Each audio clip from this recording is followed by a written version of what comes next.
Honest lang. Honest lang. Para may improve ko pa. Nagluto po yung aming Anton. Si Tonton nagluluto Pwede pa nga. kasi masarap kaya. Masarap naman. Masarap naman. Gusto ko yung may naman. Ay, yung sarap na may dito ngayon. Hindi na napapawisan na. Sobrang Sobrang sarap. Pwede na daw Pinagpapawisan na. kumasawa si Anton. 11 out of 10. Really? Korea. Tignan nyo ako, tapos ganyan yung kapogi yung nagluto ko. 12 out of 10 na. Masarap. Sarap na sarap. Uy, gusto ko yung anghang niya. Sarap. Thank you. Pwede ka daw mag-asawa. Oh, taste test, man. Wait, uy!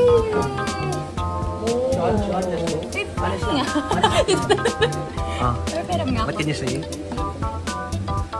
Oh, speechless si man. Speechless ba? Siya na sa happy na siya, pangalan niya happy. Mahilig kasi ako sa spicy food. Ikaw, Sean. Okay naman. Sarap naman. Basta water distance. Taste, bro.